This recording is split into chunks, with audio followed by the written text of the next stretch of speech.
L'une des faiblesses des TPE et PME en Afrique qui échouent dans leur business, c'est le manque de formation.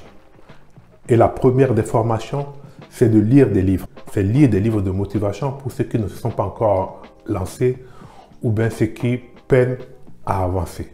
C'est lire des livres de stratégie pour permettre d'améliorer son secteur d'activité. C'est aussi lire des livres de vulgarisation, genre comment améliorer son business, son projet est-il viable ou pas.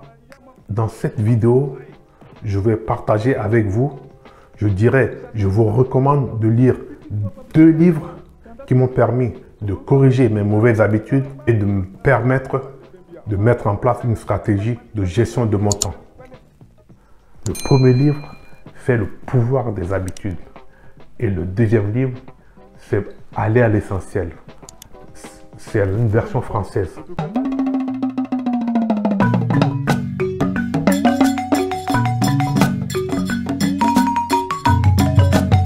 Bonjour et bienvenue sur ma chaîne.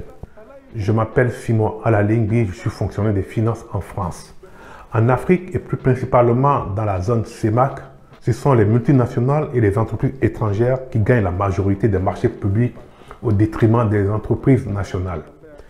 Et mon ambition à travers cette chaîne, c'est de proposer des formations, des conseils et de l'accompagnement aux TPE, aux PME pour leur permettre de répondre efficacement au marché public et à les gagner. Si cette mission patriotique vous tient à cœur comme moi, rejoignez-moi, abonnez-vous à la chaîne, activez les notifications pour être averti dès la publication de nouvelles vidéos. Qu'est-ce qu'une habitude? L'auteur explique que plus de 40% de nos habitudes sont automatiques. Elles se réalisent à notre insu pour le meilleur et pour le pire. Par exemple, conduire une voiture, aller au travail, toutes ces actions deviennent automatiques. Comment fonctionnent nos habitudes? Elles se manifestent en 3 temps. Le premier temps, c'est un signal qui déclenche nos habitudes. Par exemple, l'envie d'aller fumer, l'odeur d'un parfum de gâteau qui nous met l'eau à la bouche.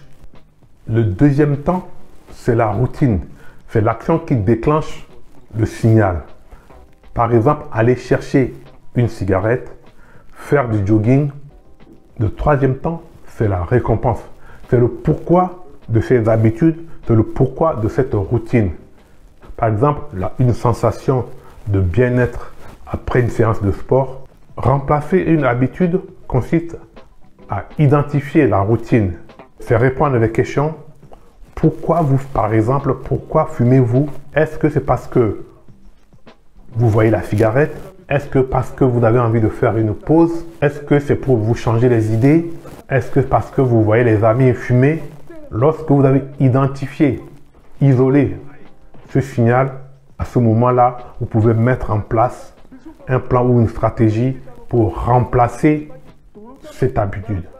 Une fois que vous avez identifié, isolé votre boucle d'habitude, vous pouvez à ce moment envisager de changer de comportement en mettant en place une autre routine pour remplacer la mauvaise routine. Il y a 2 éléments importants dans ce processus. Le premier élément, c'est la volonté. Et le deuxième élément, c'est la discipline. La discipline est plus forte que la volonté. Vous pouvez avoir la volonté d'aller faire du sport, d'aller 1 fois, 2 fois. Il faut mettre en place une discipline.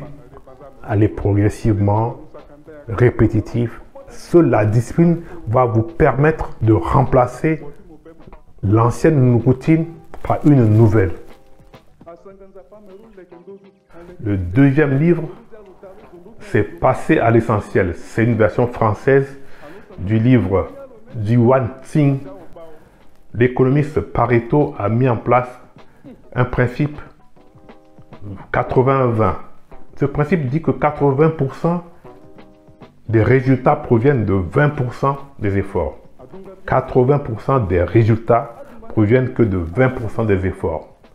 et qu'il ne faut pas faire plusieurs choses en même temps, mais se concentrer sur une seule tâche.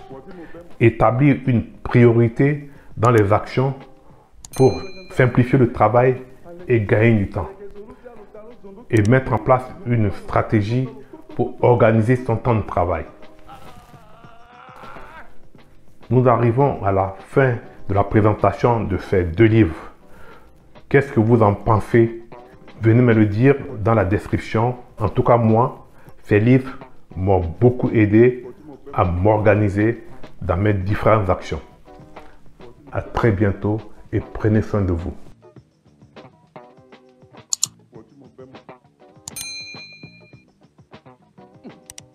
Pode,